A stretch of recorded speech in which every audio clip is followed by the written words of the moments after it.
Greetings and salutations. Before we start today's video, I want you to take a moment to like this video, to subscribe, and not only that, but let's try something new.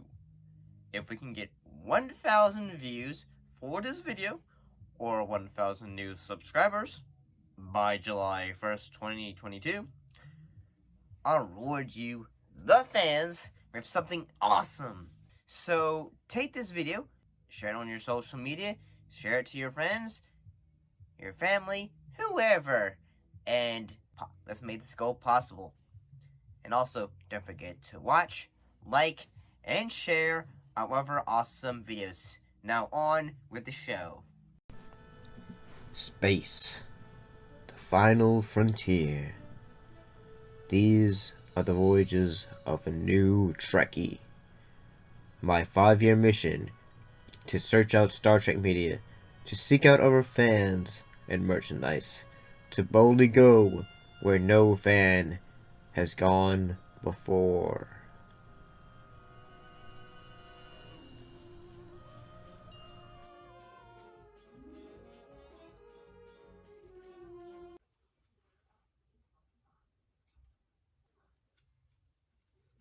Yeah, I know you're probably thinking, like, what is he wearing? Jimmy Buffett shirt, sorry. Okay, I'm sorry, I wanted to. But today's video is on Star Trek VI, The Undiscovered Country.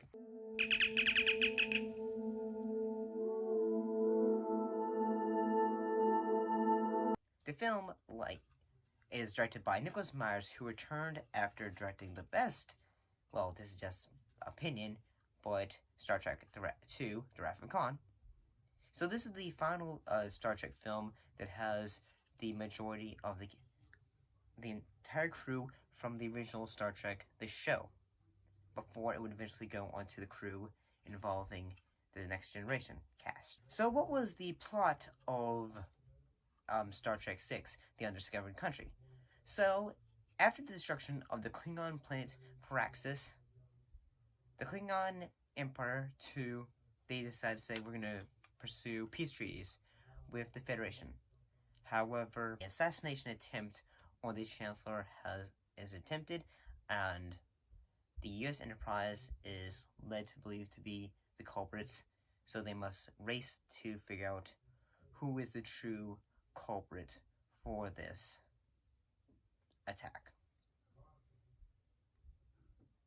So, originally before this film, there was going to be after, say, the disappointment that was Star Trek V, there was originally going to be a prequel, but that was kind of scrapped. So, a sequel for the last film, because, the 25th anniversary was happening, so Nicholas Meyers was asked to return. One of the inspirations that Leonard Nimoy said, what would have happened if the wall came down in space? So, after giving that bit of detail, who was in the cast? Well, mostly a majority returning cast members of the show, the crew from the show return. Some actors that are new characters to the series include Kim Cattrall as Valeris. She is basically the Enterprise's new helmsman and the first Vulcan to graduate at the top of the Starfleet Academy. Christopher Plummer as Chang. He is the villain, the one-eyed Klingon, and who serves as Gorkon's chief of staff. And David Warner as Gorkon. Rosanna de Solta as Azabur, the daughter of the Chancellor, who basically she's trying to figure what should we do now after the assassination of my father.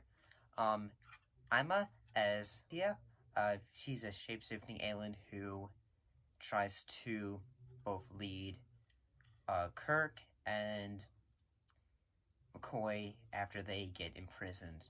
Come on, Spock. Good enough for one. Two would have looked suspicious. Killed one attempt. Something escaped. Now that's convincing for both. Surprise! So, what was my thoughts on Star Trek 6, The Undiscovered Country? Well, I actually think this film is really entertaining. The cast and crew, they do a phenomenal job. And the fact that, this was sort of like the swan song for this crew. And honestly, I think it's pretty kind of cool in the fact that Sulu, he becomes a captain this time for the... Stardate 9521.6. Captain's Log USS Excelsior. Hikaru Sulu commanding. After 3 years, I've concluded my first assignment as master of this vessel, cataloging gaseous planetary anomalies in Beta Quadrant. He's the captain for the USS Excelsior. That sounds sort of like a, Stan Lee reference. But honestly, actually kind of like the tone for this one compared to, like, say, the other ones, and the fact this one is a, Eternet-based espionage film, in fact, like, it's a bit of a mystery to try to figure out, okay, who committed this act, why they do it, and all that. So, I think this actually film is pretty exciting. Christopher Plummer, he is able to elevate Chang to be a great character, and honestly, he actually gives Khan a run for his money. Would you be so good as to tell me, what is your current medical status? Aside from a touch of arthritis, I'd say pretty good.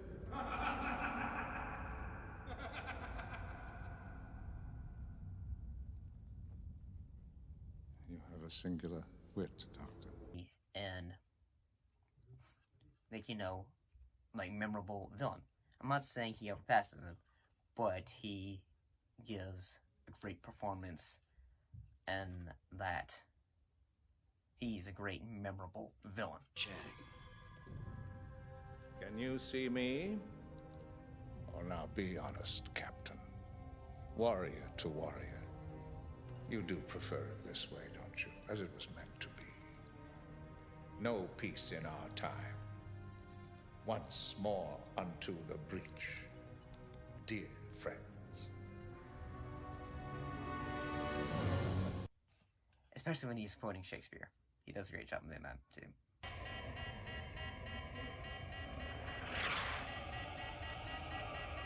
To be or not to be.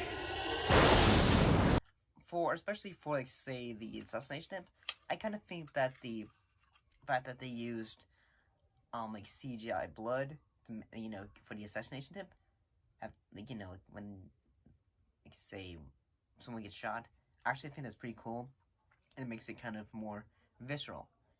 In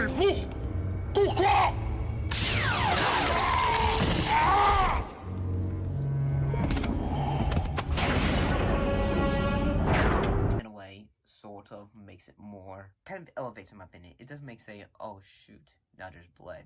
It makes it seem like a, I don't know what I'm trying to say. It makes it seem kind of elevating the fact that now that we have, it seems more violent in a way.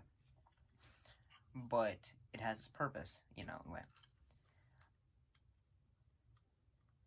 I will say that, I can't really think of anything that would be, like, a negative. Yeah, I gotta say this film is actually pretty entertaining. I like the pace, I like the action, and the fact that, they're trying to, like, this idea of a cloaking bird of prey that can also attack while it is cloaked. So, that's pretty cool. Overall, I think the film it's a great send-off for the cast and crew of the original Star Trek show. So, yeah. Well, what do you guys think? Don't forget to put your thoughts and comments down below. Let me know. And as always, Thank you for watching, and I'll see you next time.